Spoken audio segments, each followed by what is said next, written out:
The Prophet, peace be upon him, once he told the Sahabas about the tongue.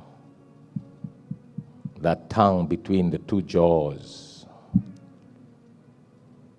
To do the hifazat. Safeguard the tongue. In Arabic, we call the tongue lisan. And he was telling the Sahabas that if you safeguard your tongue, he may be able to promise you Jannah.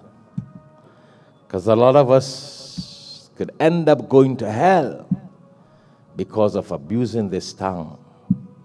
Lying, excuses, false statements. That's a very interesting thing. It's a very sad thing. And it's a disease among all human beings in the world, you know. It's the whole world. You look into governments, you look into politics, you look into the present state of affairs in America and its politics with the Republicans and the Democrats and the presidents and the investigations. It's all about who said what and who didn't say what. Follow CNN and Fox News these days. Investigations about who abused the tongue, who lied. Very interesting. Presently, it's going on in the United States of America, the most powerful democratic country in the world.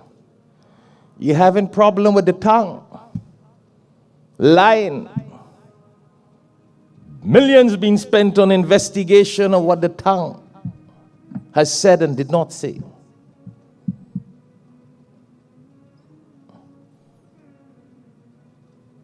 Allah subhanahu wa ta'ala does not have to hire FBI to check us out, or CIA, intelligence department. He has everything recorded.